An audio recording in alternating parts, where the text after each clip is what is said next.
Gloire au Seigneur. Alors nous sommes toujours dans cette série. Je ne sais même plus comment je l'ai intitulée, mais c'est une série qui parle des différents types d'esprits qu'il nous faut absolument combattre ou vaincre.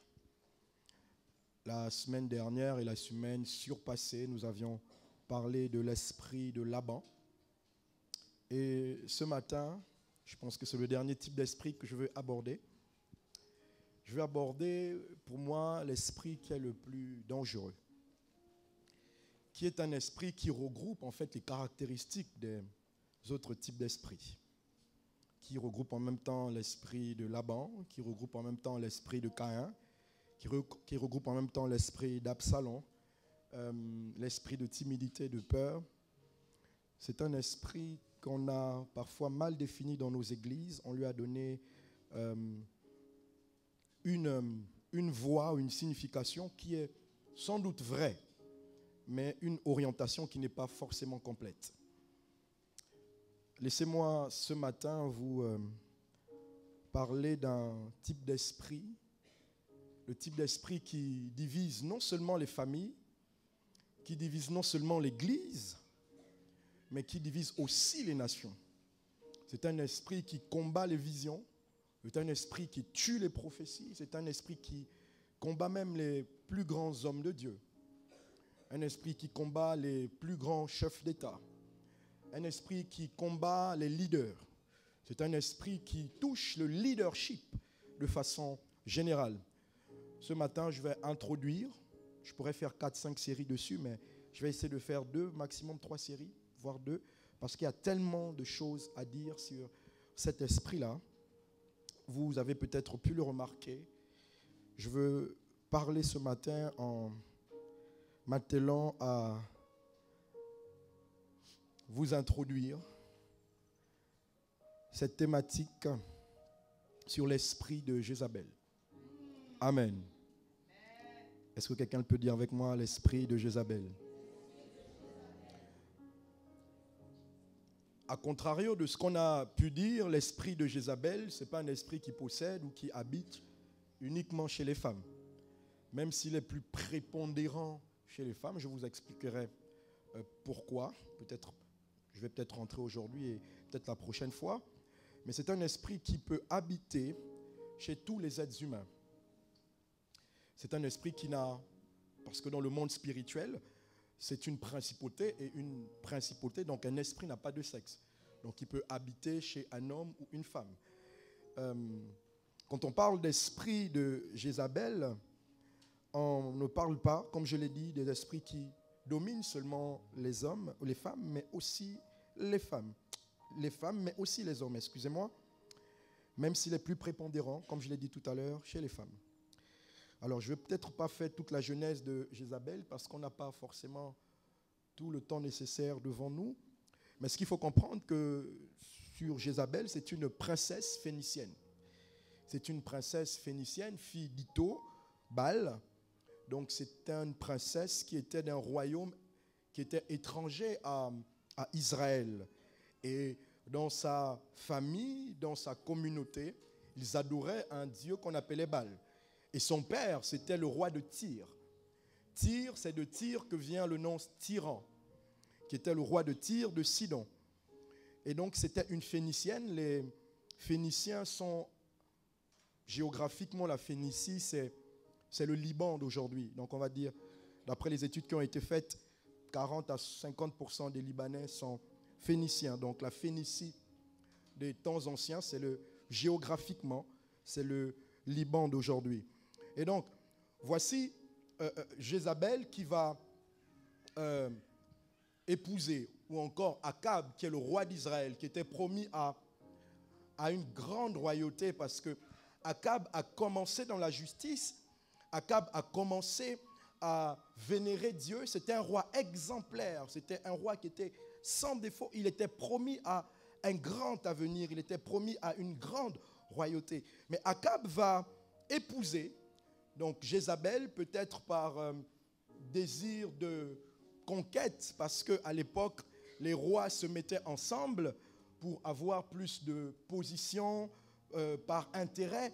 Donc voilà Akab qui va se mettre avec Jézabel, la Phénicienne, fille de Tyr, de Sidon.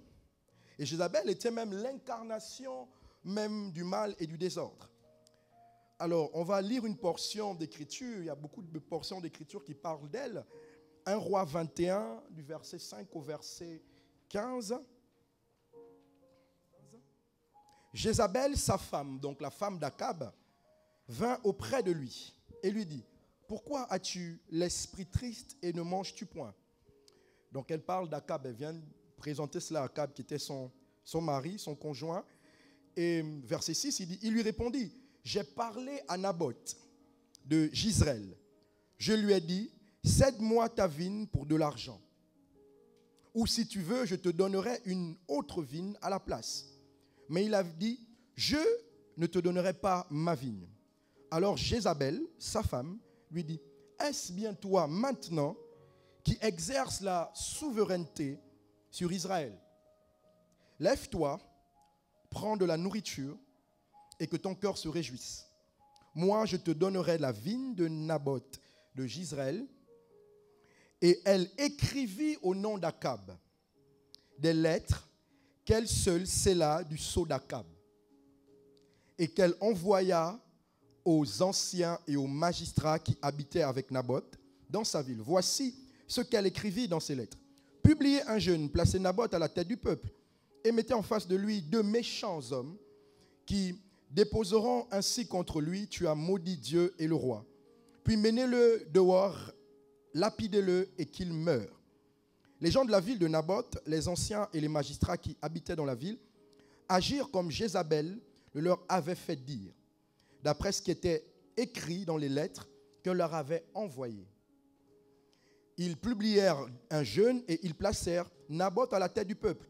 Les 2 méchants hommes vinrent se mettre en face de lui, et ces méchants hommes déposèrent ainsi devant le peuple contre Naboth. Naboth a maudit Dieu et le roi. Donc c'est ce que les méchants hommes disent, un faux témoignage. Puis ils le menèrent hors de la ville, ils le lapidèrent et il mourut. Et ils envoyèrent dire à Jézabel, Naboth a été lapidé et il est mort.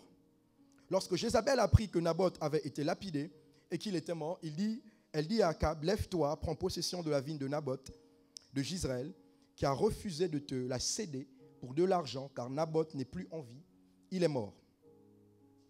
Ici, la Bible parle du roi d'Akab, du roi de Samarie. Donc, Akab, après avoir épousé Jézabel, cet épisode nous parle d'un jour où il se baladait, il a vu une vigne, et puis il s'est intéressé à cette vigne qui appartenait à Naboth. Il a demandé à Naboth de lui vendre cette vigne ou encore de lui donner cette vigne pour que lui, il puisse avoir une vigne plus grande. Il voulait faire un échange. Et Naboth lui a clairement dit, dans une autre version, Naboth lui a clairement dit, je ne peux pas te vendre cette vigne parce que c'est un héritage familial. Et tout attristé, Akab repart à la maison et Jézabel arrive, elle voit son mari attristé et elle va lui dire, pourquoi tu es attristé? Et Akab va lui expliquer pourquoi. Et Jézabel a mis en place une stratégie, ce qu'on appelle ingénieux au mal. Lui a d'abord dit, mais tu es le roi, donc tout ce qui est sur la terre, tout ce qui est dans le royaume d'Israël t'appartient normalement. Mange et jeûne, coupe le jeûne et mange. Et entre-temps, Jézabel a fait un édit. Elle a écrit à la place du roi. Elle a fomenté un coup, en fait, pour tuer Naboth. Donc, elle a fait croire que Naboth avait insulté Dieu et le roi. Elle a écrit, elle a fait une lettre au nom du roi, pas à son nom. Elle a écrit au nom du roi et elle a fait dire que Naboth avait insulté Dieu. Elle a écrit aux magistrats et elle a dit aux magistrats et aux sages d'Israël d'emmener 2 méchants hommes qui vont témoigner contre Naboth et le tuer.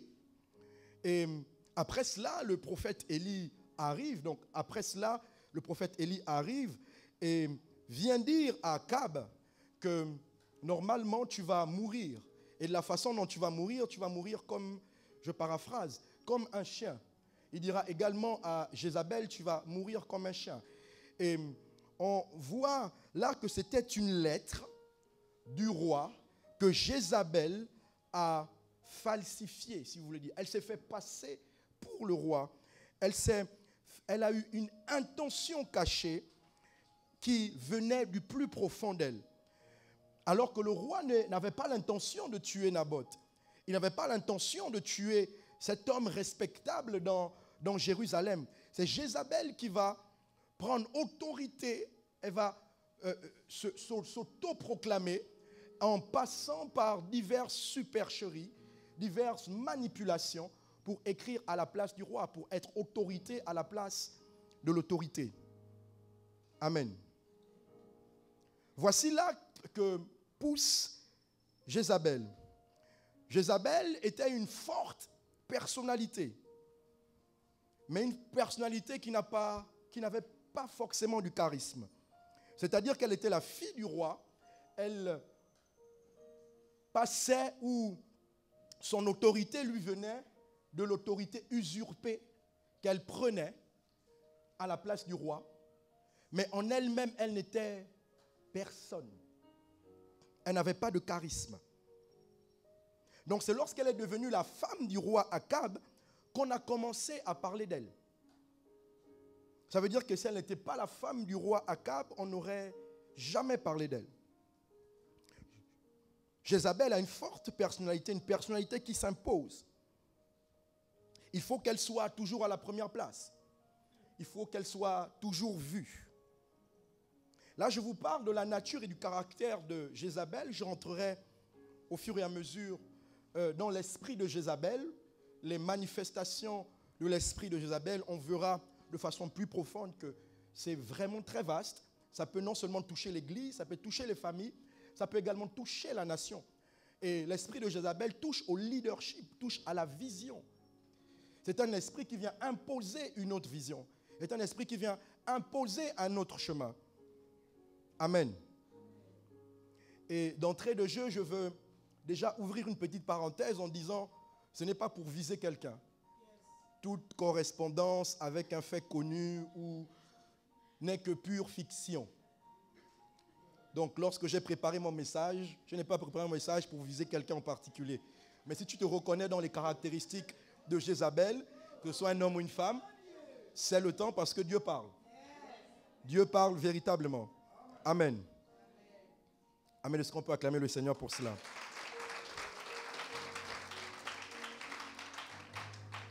Donc, dans les traits de Jézabel que je vais citer, peut-être qu'il y a un trait qui te ressemble.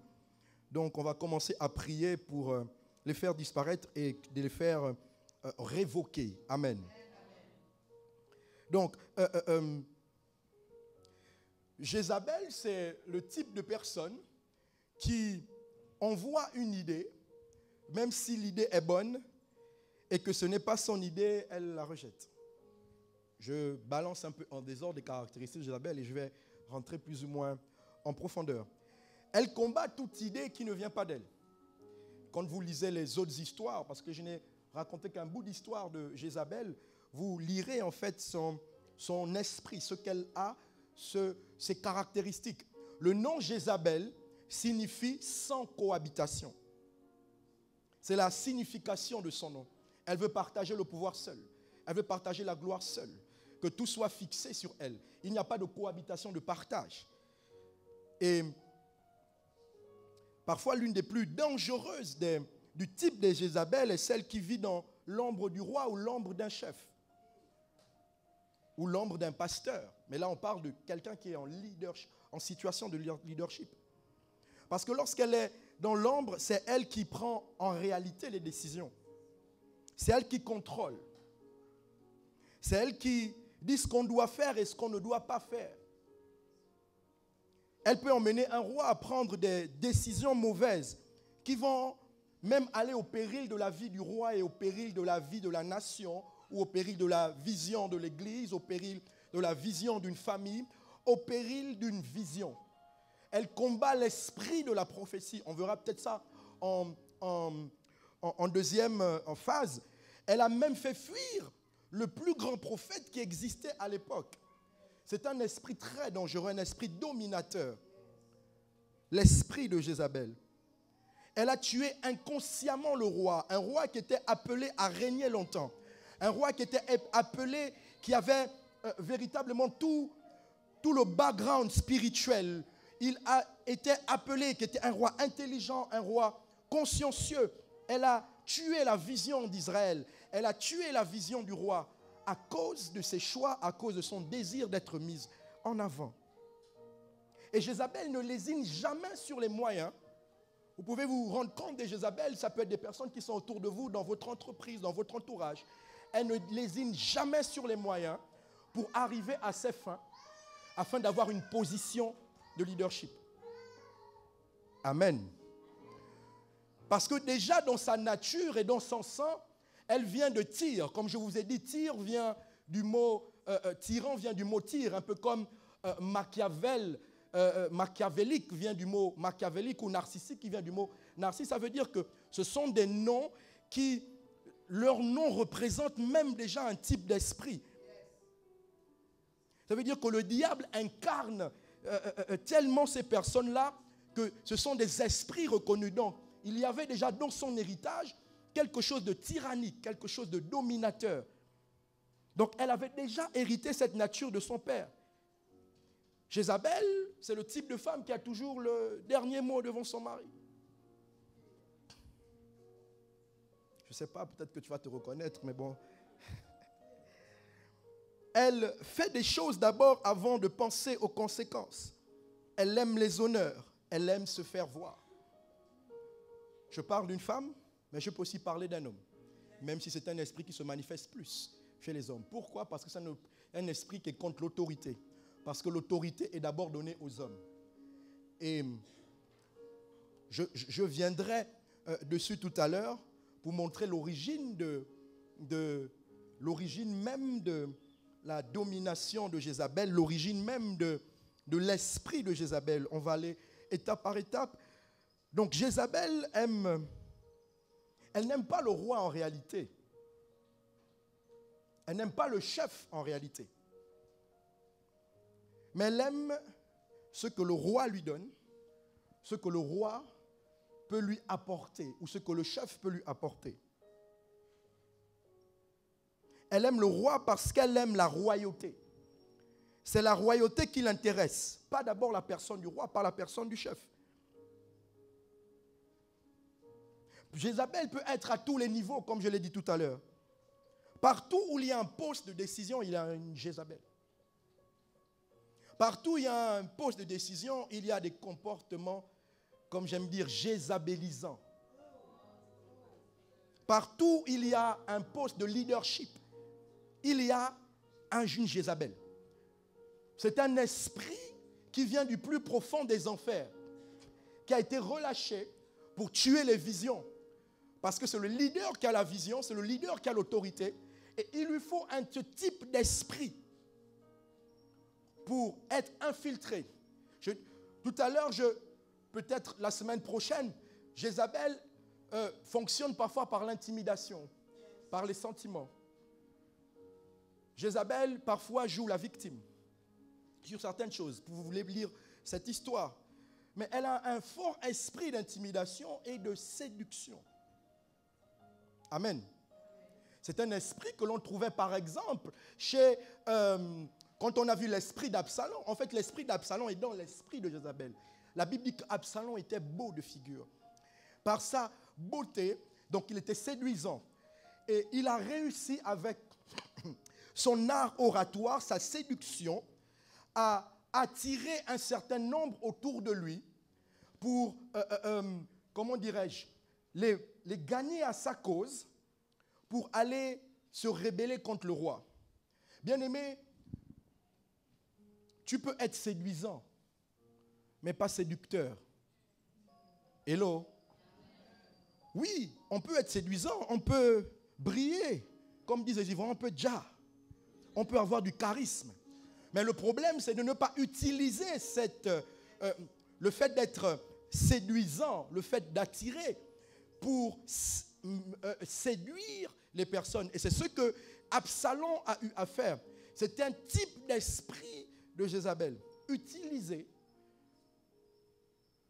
son art oratoire, utiliser sa rhétorique, utiliser sa séduction, utiliser ce qu'elle est en tant que personne pour attirer, pour atteindre son objectif de leadership. Amen. Oui, Jézabel peut être à tous les niveaux. Homme politique, chef d'entreprise, ministre, député, président de la République. Jézabel peut être ta secrétaire, ton chef du protocole. Jézabel peut être ton bras droit. Jézabel peut être ton ami. Jézabel est à tous les niveaux où il y a un pouvoir, où il y a un leadership. C'est une personne qui aime le pouvoir, mais en fait qui n'a pas en elle-même forcément le charisme ou parfois les compétences pour y accéder. Elle utilise la manipulation pour y accéder. Un peu comme elle a fait pour accéder au pouvoir. Elle a manipulé les lettres du roi, elle a manipulé le courrier ou l'édile du roi pour pouvoir arriver à ses fins. Jézabel, parfois, ce sont ces personnes qui racontent des faux témoignages pour accéder à certains postes. Ce sont ces personnes qui sont capables de manipuler tout un service, de manipuler toute une entreprise, de manipuler toute une institution, de manipuler les gens et les frères dans l'église à leur cause pour atteindre un objectif, tuer la vision. Amen. Arrivé à ce niveau, peut-être que certains se reconnaissent. Amen. Il n'y a peut-être pas sa providence à l'église de Tanzanie. Jézabel aime dire, le patron a dit de faire ci, le pasteur a dit de faire ça, sauf que le patron n'a rien dit.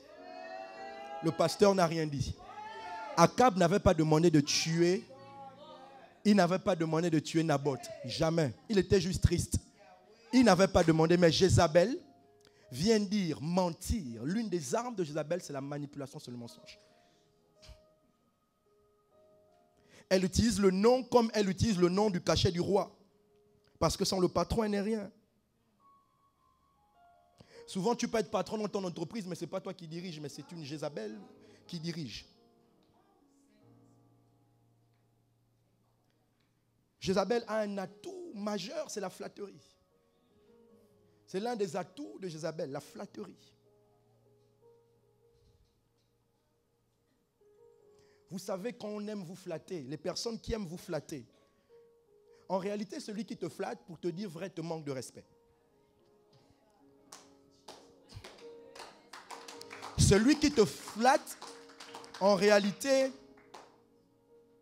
t'insulte.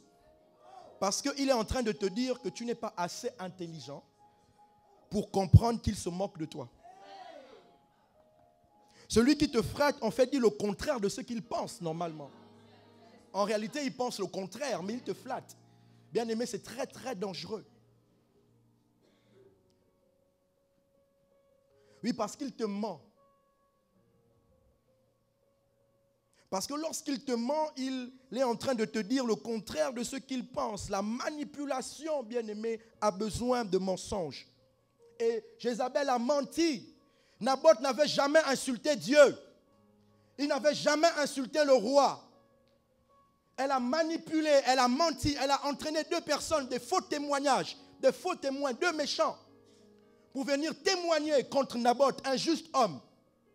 Bien-aimés, nous avons des Jézabel dans nos familles, nous avons des Jézabel dans nos entreprises. Ils sont prêts à manipuler pour qu'on vous vive. Ils sont prêts à vous manipuler parfois avec des faux témoignages, des faux témoins, des fausses histoires pour qu'on vous vive. Dans le nom puissant de Jésus, que Dieu nous donne la capacité de démasquer toute forme de comportement jézabelisant au nom de Jésus. Toute Jézabel dans le nom puissant de Jésus-Christ de Nazareth sera démasquée. Et comme le prophète Élie, dans le nom puissant de Jésus, je prophétise dans le nom puissant de Jésus que si elle ne se répand pas, elle ou il, je parle de l'esprit, Jézabel, comme Élie a dit, ce sont des chiens qui mangeront ta chair. Bien-aimé, Jézabel ne vient jamais te caresser dans le sens du poil parce qu'elle t'aime ou parce qu'il t'aime. Amen. La manipulation, les faux témoignages, la séduction. Méfiez-vous des gens qui travaillent pour vous et qui viennent toujours parler mal des autres. Parce que quelqu'un qui connaît son potentiel n'a pas besoin de manipuler les gens. En fait, la personne cache en fait ses imperfections. Quelqu'un qui connaît son potentiel, qui connaît ce qu'elle a, n'a pas besoin de venir manipuler les gens pour torpiller les gens pour atteindre une position. Tu torpilles, la personne torpille pour atteindre une promotion, pour avoir une promotion. Donc chaque fois que tu seras en train de parler mal de ton frère ou de ta sœur, qui ne t'a rien fait, de ton Naboth qui ne t'a rien fait, pose-toi la question si tu n'as pas un esprit de Jézabel. Chaque fois que tu dis quelque chose sur quelqu'un qui est une fausse accusation ou un mensonge, pose-toi la question si tu n'es pas habité ou tu ne commences pas à être influencé par un esprit de Jézabel. Jézabel veut se substituer au roi. Elle vous fait croire que la chose a été dite ou écrite au nom du roi. Elle prend le cachet du roi. Le comportement de Jézabel. L'une des choses que Jézabel fait également, et on va aller assez rapidement, en réalité, Jézabel, le comportement de Jézabel est contraire au comportement de la femme vertueuse. C'est bizarre comme aujourd'hui, c'est la fête des mères. Peut-être que je ne savais même pas en préparant ce message. Elle a un comportement différent. Et dans notre société, j'ai remarqué qu'il y a de plus en plus ce type de comportement. Ce type de comportement, je discutais avec quelqu'un avant-hier, je lui ai dit, j'ai un problème avec ces comportements jézabélisants des coachs aujourd'hui sur Facebook. Des coachs qui, au nom d'une certaine connaissance, qui pour moi, pour la plupart ou pour certaines, entraînent les femmes à avoir un comportement jézabélisant. C'est-à-dire, je ne suis pas contre le leadership féminin, alors je l'encourage. Je ne suis pas contre l'entrepreneuriat féminin, mais la façon dont les choses sont développées, on est en train de vouloir développer un type de femmes qui, en réalité, ne veulent pas avoir le leadership parce qu'elles penseraient au plus grand nombre, mais parce qu'elles veulent se prouver quelque chose que nous aussi, on est capable de faire, que nous aussi, on est capable de gérer. Nous aussi, on peut être une femme indépendante, on peut être une femme qui a de l'argent, on peut être une femme qui a du pouvoir. Et parmi vos coachs, vous les connaissez, celles-là qui encouragent parfois des comportements et des paroles rhétoriques mielleuses. Oui, femme, tu n'as pas besoin de faire ci, tu n'as pas besoin de faire cela. Et des comportements qui éloignent véritablement de la véritable vision, parce que, bien aimé, Dieu a prévu que la femme en elle-même soit une entreprenante. Mais une entreprenante qui ne pense pas à elle-même. Une entreprenante qui a l'esprit d'une mère. Et ce le jour est bien trouvé aujourd'hui, parce que dans Proverbe 31, la Bible parle de la femme vertueuse, de cette femme qui se lève tôt, de cette femme qui fait des habits, des vêtements. Elle ne fait pas ça seulement, elle n'entreprend pas pour elle-même, mais elle entreprend pour plus grand. Elle entreprend pour plus grand parce qu'elle a une vision plus large, non seulement pour ses enfants, pour ce que Dieu lui a donné, mais aussi pour son mari. Proverbe 31 dit que cette femme se lève tôt, elle fait des habits, elle entreprend, elle pense, elle a des idées. Et il y a un verset qui me choque, qui dit que son mari est considéré aux portes. Donc, j'ai envie de m'interroger, c'est le comportement de cette femme, c'est l'agissement de cette femme qui fait en sorte que son mari soit considéré. Elle ne vient pas en concurrence de son mari, mais elle comprend qu'elle est une aide semblable, elle est incomplète. Ça veut dire que son mari n'était pas considéré, son mari n'était rien à l'époque, mais parce qu'elle entreprend, parce qu'elle a compris la vision d'une vraie femme entreprenante, d'une vraie femme qui pense à plus grand, que son mari, à cause de son comportement, brille, est considéré aux portes. Son mari est connu, considéré aux portes, devant la foule. Au contraire de la femme Jézabel, qui a plutôt parfois envie de rentrer en concurrence avec son mari. En concurrence avec son autorité. Quand je parle de mari, c'est mari, mais je parle d'autorité, en concurrence avec son autorité. Voyez-vous, je ne sais pas si j'ai le temps de le dire, Dieu a fait en sorte que la femme naturellement a une autorité qui est comme une couverture. Et le comportement de Jézabel, en fait, vient normalement de Ève. La source de ce comportement.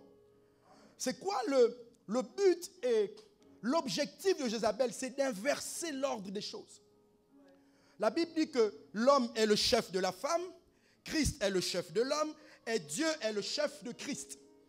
Et en réalité, la vision et l'esprit de Jézabel, c'est de vouloir inverser l'ordre des choses.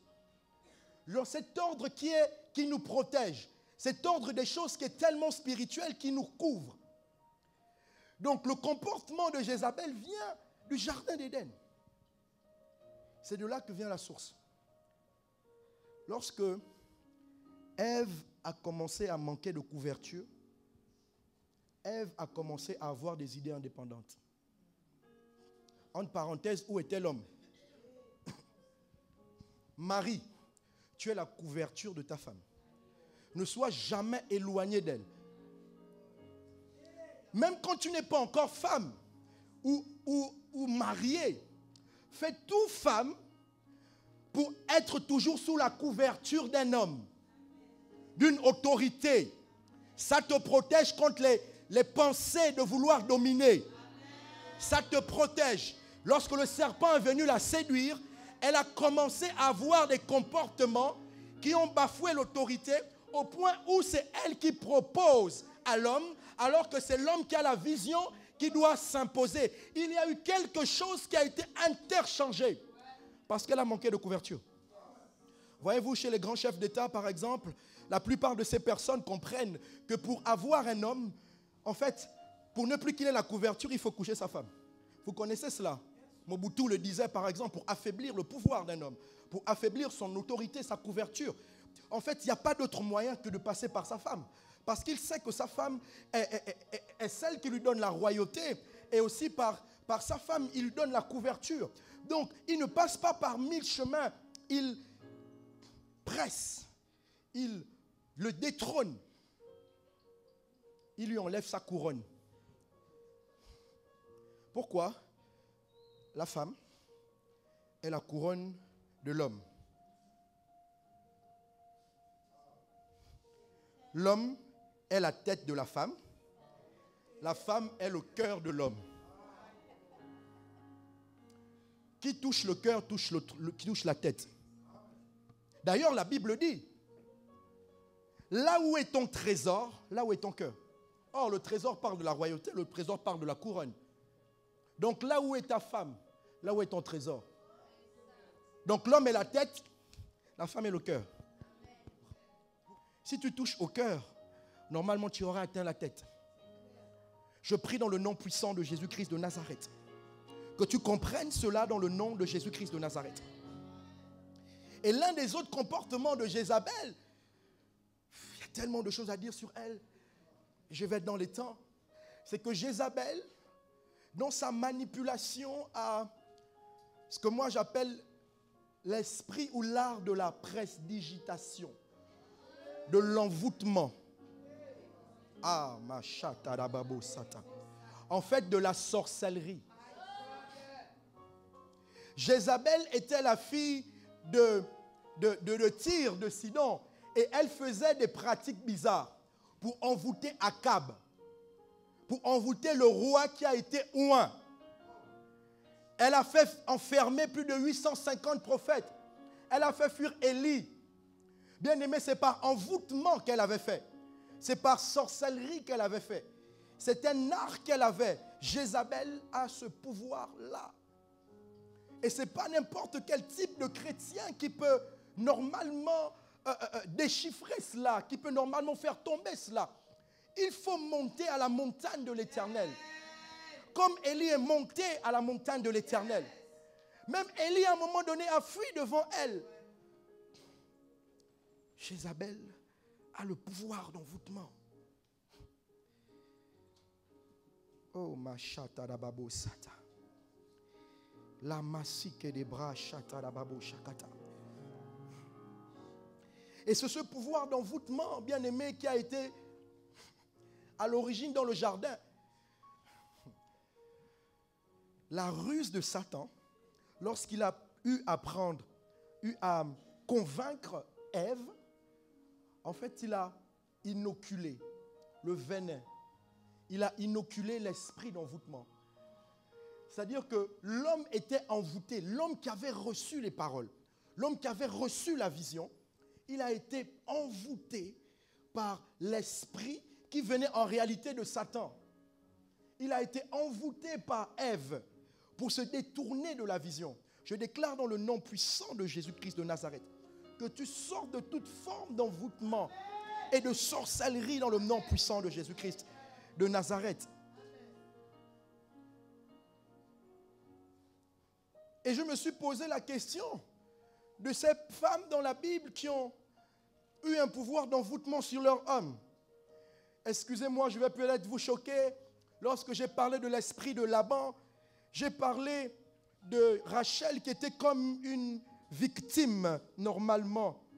Mais laissez-moi vous dire, et avec des textes bibliques, que j'ai l'impression que Rachel a plus ou moins envoûté Jacob sous la houlette de son père. Parce que la Bible dit, je ne sais plus dans quel chapitre, où elle a utilisé une feuille ou encore des plantes. C'était des plantes hallucinogènes pour aller coucher avec Jacob. Et j'ai envie de pousser et j'ai envie de me dire, est-ce qu'elle n'a pas eu à pratiquer ces choses au point où Jacob s'était éloigné de sa vision, a passé 14 ans à faire la même chose, alors qu'il avait une destinée grande. Il a été en retard parce que la Bible dit, il aimait tellement Rachel. Bien-aimé, tu aimes tellement Rachel au point de l'aimer plus que la vision, de l'aimer plus que ce que Dieu a dit. La Bible dit qu'elle utilisait des feuilles pendant qu'elle allait coucher avec lui. Pourquoi? Parce qu'elle était jalouse de Léa. Elle a utilisé des feuilles qui, en Israël, étaient des feuilles des aphrodisiaques. C'était également des feuilles que les sorcières utilisaient dans des pratiques juste pour avoir un enfant. Donc pour avoir un enfant, elle a fait un certain type de manigance, de jalousie de jalousie contre sa sœur Léa. C'est cela la femme Jézabel, c'est une femme qui passe, ou encore le comportement jézabélisant ou jézabélique, qui passe par des manipulations, des subterfuges ou encore de la sorcellerie. Bien aimé, la femme Jézabel est le contraire de la femme vertueuse. Au lieu d'aller au temple pour prier, pour avoir ton enfant, tu utilises des feuilles bizarres pour invoquer je ne sais pas quoi. Bien aimé, la femme vertueuse sait, alors qu'elle a un problème, alors qu'elle a quelque chose qu'il lui faut, elle sait où il faut aller. Il faut aller comme Anna au temple. C'est Dieu qui donne l'enfant. C'est Dieu qui pourvoit à tes besoins. Tu n'as pas besoin d'avoir ce comportement de Jézabel, comme Rachel. Et ce qui prouve encore cela, c'est que, hormis elle utilisait ses feuilles pendant les actes sexuels pour comme envoûter son mari, la deuxième chose, c'est qu'alors que son mari a quitté l'endroit où il était limité, mais elle va encore avec le fétiche de son père. C'est comme pour dire, ok, toi tu as décidé de quitter, mais là où on part, j'emmène encore les fétiches de ma maison pour te manipuler. Et Dieu savait que la vision devait passer par Jacob. Voilà pourquoi en allant sur le chemin, il a tué Rachel. Parce que certainement s'il a continué avec les fétiches de son père, en fait, Jacob serait encore dans la servitude. L'esprit de Jézabel. L'esprit de Jézabel.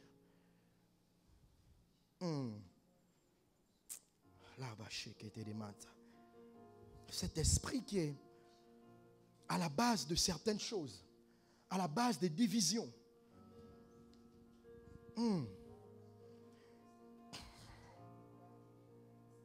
Cet esprit également qu'on verra la prochaine fois, qui est l'esprit qui contrôle les esprits des eaux. Cet esprit qui contrôle les esprits des eaux. Donc, c'est ces esprits qui combattent les mariages, qui combattent l'entrée dans le mariage, qui combattent les personnes qui sont dans le mariage, l'adultère, la fornication, toutes ces choses que vous connaissez, et toutes ces choses contre nature, qui combattent l'autorité. Et vous savez, et j'ai la franchise de le dire, je ne me tairai point, je suis un homme de Dieu, je dis la vérité. Il y a 2 lois iniques que vous connaissez, qui ont été infusées par l'esprit de Jézabel, qui veulent combattre l'autorité dans notre nation. L'esprit qui combat l'autorité et l'esprit qui combat la pratique sexuelle. Vous les connaissez, ces 2 lois qui ont été votées par l'Assemblée nationale. C'est une des manifestations de l'esprit de Jézabel. A contrario, la Bible nous parle de cette catégorie de femmes qui sont le contraire de Jézabel. Laissez-moi vous parler de ces femmes-là. Laissez-moi vous parler de cette femme, de cette catégorie de femmes. Oh, malesati de broka, masekete de bo. L'esprit de Jézabel aussi, entre parenthèses, est un esprit qui aime la luxure. C'est un esprit qui a la cupidité. Donc, homme ou femme, est un esprit parfois qui au niveau des hommes de Dieu, peut corrompre un certain type d'homme de Dieu, peut corrompre un certain type de personnes, mais dont je parle dans le cadre de l'Église. Et les personnes qui ont l'esprit de Jézabel peuvent être parfois des personnes proches, qui peuvent te corrompre pour avoir une position. Il y a eu cela, par exemple, dans Géasi. Géasi a trompé son père spirituel ou encore son leader, Élisée, alors que Naaman avait été guéri de la lèpre. Naaman a voulu donner des biens à Élisée. Élisée a refusé. Géasi, qui était son bras droit, est passé derrière lui pour pouvoir estorquer Naaman. C'est un comportement de Jézabel. Elle aime la gloire, elle aime le luxe et elle aime la manipulation pour pouvoir soutirer, pour pouvoir escroquer. Excusez-moi de le dire, c'est un comportement qu'il y a de plus en plus dans l'Église et qui manipule de plus en plus d'hommes de Dieu. Donc cet esprit de Jézabel était dans Géasi, mais aussi Jésus qui était comme leader avec quelqu'un à côté de lui qui avait cet esprit. Judas, pouvoir prospérer. Il a été ingénieux au mal. Donc l'esprit de Jézabel est un esprit qui aime la luxure. Est un esprit qui aime la gloire extérieure au lieu de la gloire intérieure. Et Dieu parle par rapport à l'esprit de Jézabel dans l'Apocalypse, en parlant à l'ange de Laodicée. Cette église qui manifestait de la richesse, cette église qui était très riche, mais qui à l'intérieur n'avait pas les vertus de Christ et le comportement chrétien. Et cet esprit de Jézabel aussi, l'apôtre Paul a pu le remarquer. Et pour ceux qui sont à l'enseignement, ils pourront comprendre ce que je vais dire maintenant, qui pouvaient remarquer qu'il y avait dans l'église de Corinthe. Parce que l'esprit de Jézabel peut avoir la puissance, l'esprit de Jézabel peut avoir le pouvoir, l'esprit de Jézabel peut manifester même les dons à l'église, l'esprit de Jézabel peut prophétiser.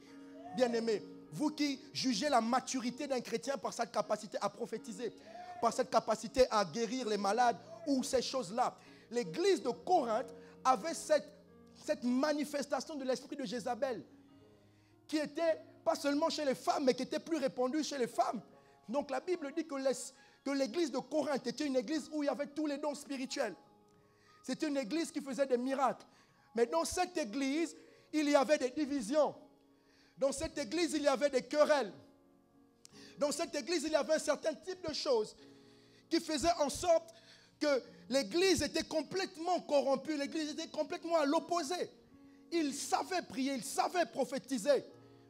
Mais il y avait la division. Il y avait l'impudicité. Il y avait un certain type de choses.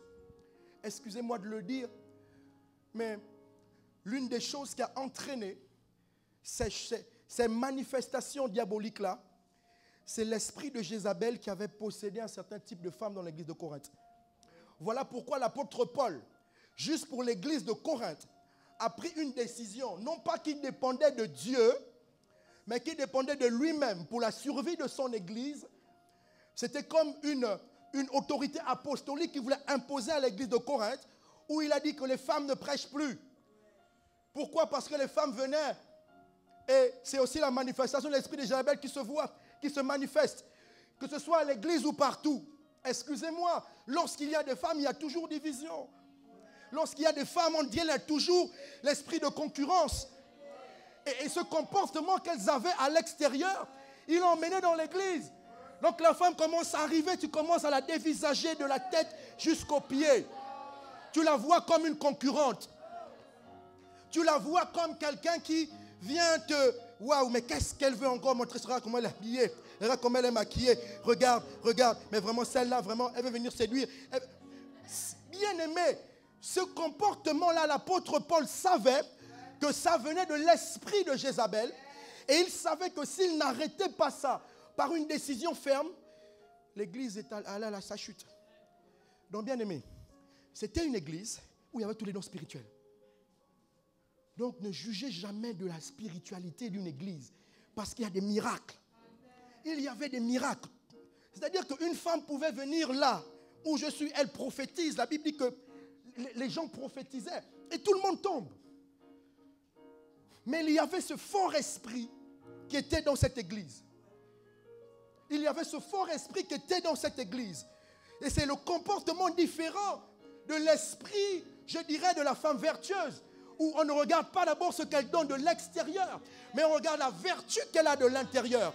Et l'esprit de Jézabel avait infiltré cette église où l'apôtre Paul voyait que s'il n'arrête pas, bien aimé, personne ne peut arrêter la furie de l'esprit de Jézabel qui a possédé des femmes. Même les hommes avec tout leur pouvoir. Élie a fui, bien aimé, au péril de sa vie. Élie qui a fait descendre le feu a fui devant Jézabel. Oh my God. Élie qui a fait dit à la pluie qu'il ne pleuvra plus. Mais il a fui devant Jézabel. Cet esprit de domination, de manipulation, d'envoûtement qui tue les visions, qui tue les prophéties. Donc l'apôtre Paul a dit non, plus de bijoux, plus de ceci, plus de cela. Je ne dis pas cela providence, vous pouvez le faire, Dieu appelle. Mais il regardait il voyait que ces personnes avaient d'abord l'apparence extérieure avant l'apparence intérieure. Oui, il est interdit à une femme de prophétiser parce que lorsqu'elle prophétisait, elle manquait de respect, elle faisait un certain type de choses. Et c'est pour cela qu'il a dit un certain type de choses, que la femme soit soumise et que l'homme aime sa femme. J'ouvre une petite parenthèse. La femme est soumise à son mari, pas aux hommes. C'est à son mari. Donc, homme, la femme, toutes les femmes ne vous sont pas soumises. C'est votre femme qui vous est soumise. Mais une femme qui est soumise à son mari saura comment respecter. Merci Marie-Florence. Dieu sait qu'il y a deux problèmes pour l'équilibre. La soumission de la femme. Le problème de la femme, c'est la soumission. Et il sait que le problème de l'homme, c'est l'amour. C'est d'aimer. Parce qu'un homme est capable d'aimer 4, 5, 6 femmes en même temps. C'est la vérité. Il sait que c'est ça le vrai problème de l'homme. Il dit, Marie, aimez vos femmes comme Christ aime l'église. Femmes, soyez soumises.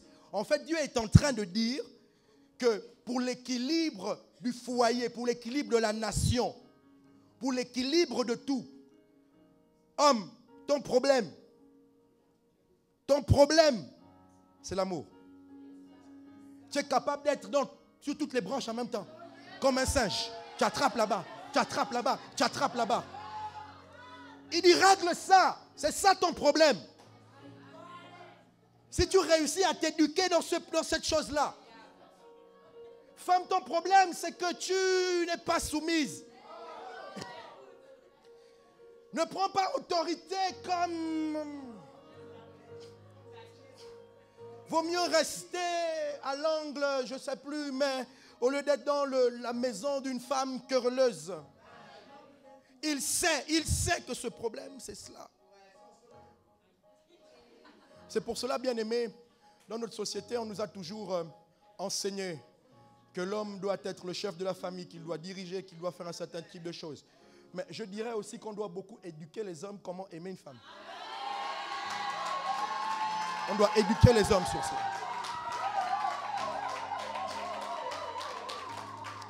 On a éduqué les hommes à être des patrons, des chefs de famille. Mais bien aimé, la vérité, c'est que tu ne peux pas être patron, chef de famille si tu n'aimes pas ton être semblable. Si tu n'apprends pas à aider la personne qui est ton complet, qui est ta gloire, qui est ta couronne. Tu ne peux pas, bien aimé. Parce que c'est elle ta couronne, c'est elle ta gloire. Tu vas être le chef de qui? Tu vas avoir quelle couronne si tu ne fais que dominer la personne que tu dois aimer? Parce que si tu aimes la femme, la vérité c'est qu'elle va sortir tout son potentiel. Pour t'être soumise, pour être la femme qui va t'élever pour que tu sois connu dans la ville. Homme, véritablement, nos enfants, apprenons à éduquer nos enfants. Comment aimer? Comment aimer? Vous savez, parfois, comme j'ai dit mercredi, on a des forteresses qui nous viennent de nos traditions, qui sont parfois diaboliques. Moi-même, j'ai eu ces forteresses. Moi-même, j'ai eu ces forteresses. Forteresse, je suis chez moi, selon ma tradition, selon un homme doit être comme ci, un homme doit être comme ça, un homme doit... Bien aimé, qui a dit qu'un homme ne prépare pas? Même si je bloque encore dessus.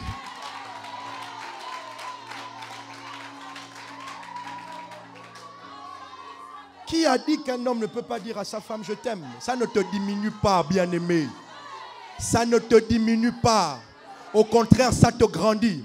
Plus, la femme, bien-aimée, si tu ne lui dis pas de bonnes choses, il y aura un renard à côté qui va lui dire de grandes choses.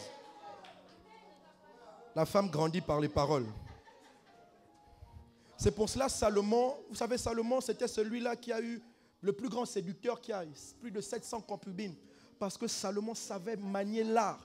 Vous regardez Cantique des Cantiques, vous avez lu Cantique des Cantiques? Façon dont il parle des femmes, façon dont il décrit une femme, la biche de ceci, de cela, bien aimé. Il savait comment séduire. Il savait comment parler. Bien aimé, ce n'est pas mauvais. Et moi-même, en tant que pasteur, je fais des efforts. Parfois des forteresses culturelles. Bon, la seule chose où je bloque, même si je peux avoir la volonté, c'est préparer. J'ai dit à Guy, qui prépare très bien, j'ai mangé un de ses plats de gazelle cette semaine. Waouh! C'était extraordinaire. Non, j'ai dit à Guy, non, là j'ai dit à Sabrina, en fait, non, il n'a pas match. La vérité, Guy prépare très bien. J'irai certainement en cours chez lui. Donc, dans ma famille, c'était par exemple ça. C'est-à-dire que, en fait, ce n'est pas forcément venu de mon père, où il ne le disait pas, mais son comportement. Parce que je n'avais jamais vu mon père préparer. Mais c'était plutôt un oncle qui avait vécu chez nous pendant des années, qui lui dit, un homme ne fait pas ci, un homme ne fait pas ça, ne va pas à la cuisine. Et c'était le contraire de mon petit frère. Ça fait penser à l'histoire de Jacob et Ésaü. Jacob qui était toujours à côté de sa maman et tout. Et mon petit frère qui est actuellement à Lille, qui s'est très bien préparé, qui a un restaurant à Lille. Il est ingénieur, mais il est à côté, il a un restaurant qui s'est préparé. Et lui, il s'est très bien préparé parce que quand cet oncle est parti, ma mère l'a pris tout de suite sous son aile et il a commencé. Et moi, j'avais cette forteresse de mon oncle. Un homme ne va pas à la cuisine, un homme ne fait pas ci, un homme ne va pas faire cela. Et c'est que quand je me suis marié, malgré l'onction, malgré toutes les forteresses, c'était là. Je me souviens même, ma femme était enceinte et tout. Mon mari fait même une petite omelette. Ah non, lève-toi pour le faire. C'est diabolique, bien-aimé. C'est diabolique, bien-aimé. Et donc, bien-aimé, la vérité, de la même façon qu'on éduque nos jeunes filles à être de véritables femmes, il faut qu'on éduque nos garçons à véritablement être de vrais hommes. Ce n'est pas celui qui est autoritaire, ce n'est pas ça un vrai homme. C'est d'abord celui qui aime sa femme. Et donc, la femme Jézabel différencie de la femme vertueuse, de cette femme que Dieu recherche, de cette femme qui pense à plus loin, de cette femme qui ne rentre pas en concurrence, de cette femme qui n'a pas besoin d'être vue, de cette femme qui n'a pas besoin de rentrer en concurrence avec son mari. Les comportements de Jézabel. Est-ce qu'on peut se lever?